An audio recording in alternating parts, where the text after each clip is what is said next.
Gorbachev charmed the public and politicians of the West. He's a bold, a determined and courageous leader. Gorbachev stood and watched as one by one the old communist regimes collapsed.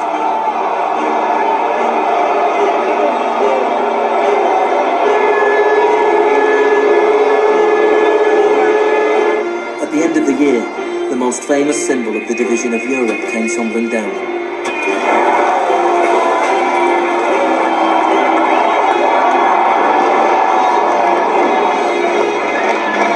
For Friedman and the Chicago boys, a whole new world opened up.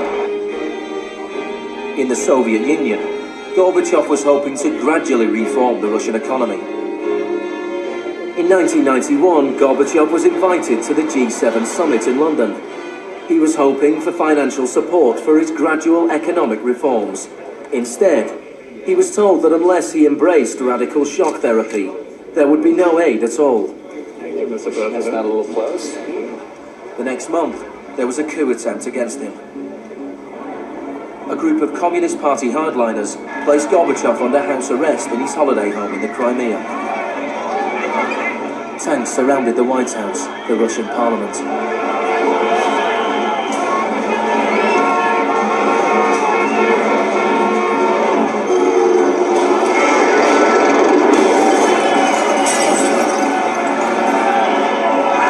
Amid the chaos of street clashes, it was obvious that to reinforce their position, the hardliners would have to resort to violence. Such action between the people and the security forces has not been seen since the early days of the Russian Revolution. By dawn this morning, amid a sea of debris, it was becoming clear that the coup was disintegrating. The Russian parliament building was unscathed, the military had not made their move. Inside, Boris Yeltsin was more powerful than ever.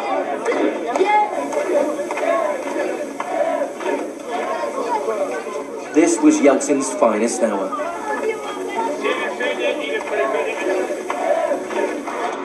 Gorbachev was released and he returned to Moscow, but he had lost much of his power. Выражаю признательность за принципиальную позицию россиянам, президенту России Борису Николаевичу Ельцину. In December 1991, the Soviet Union was dissolved, a profound shock for the Russian people. Yeltsin was now in charge of economic policy for the Russian Federation.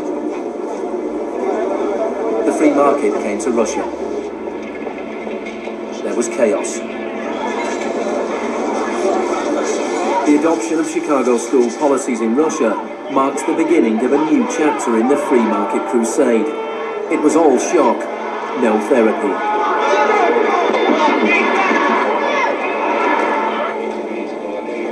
Despite the public efforts to promote popular capitalism, the reality was a small handful of businessmen made vast fortunes. State industries were sold off at bargain basement prices. The Russian press dubbed Yeltsin's advisors the Chicago boys.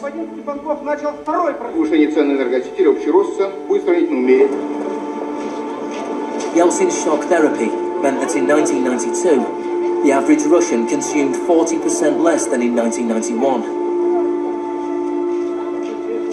A third of Russians fell below the poverty line, and wages weren't paid for months.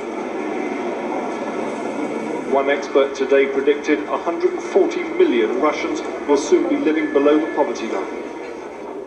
Corruption was rife. Organised crime boomed. Moscow became the new Wild West.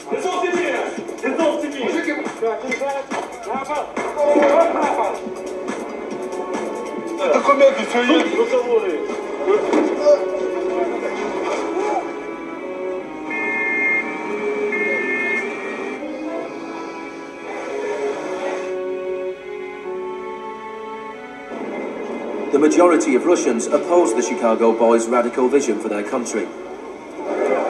In March 1993, Parliament made a crucial decision. It voted to repeal the special powers it had given to Yeltsin. Yeltsin declared a state of emergency.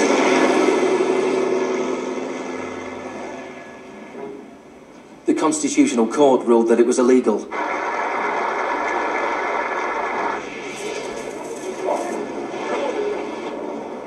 On September 21st, Yeltsin took the Pinochet option and dissolved Parliament.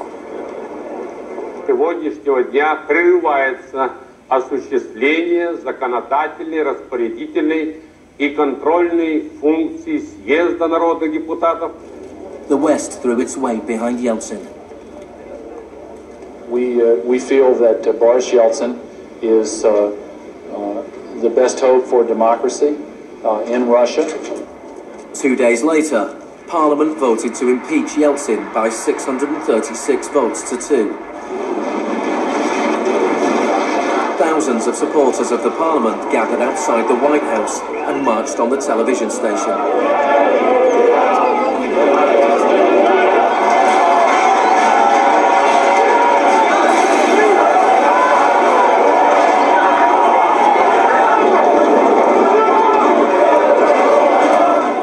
The supporters of Parliament were winning. Yeltsin flew back to Moscow from his holiday home. That night, 100 demonstrators were killed as the Yeltsin authorities fought back.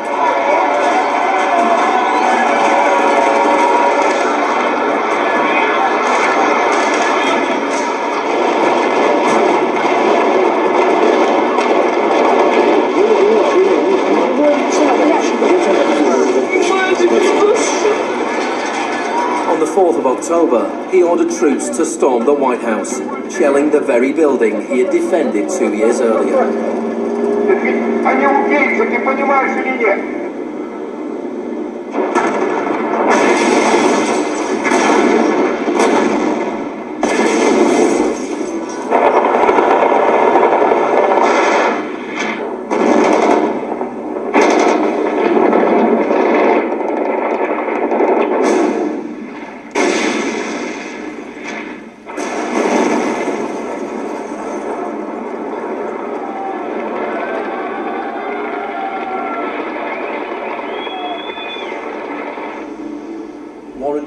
The US Secretary of State said, "The United States does not easily support the suspension of parliaments, but these are extraordinary times."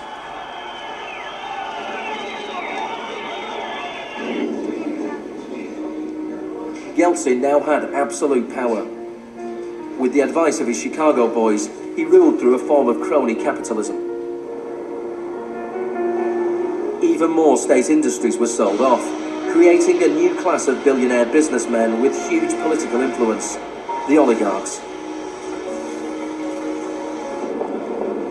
By 1998, 80% of Russian farms were bankrupt and 70,000 state factories were closed. In 8 years, the number of people living in poverty increased by 72 million. Meanwhile, Moscow would go on to have more billionaires than any other city in the world.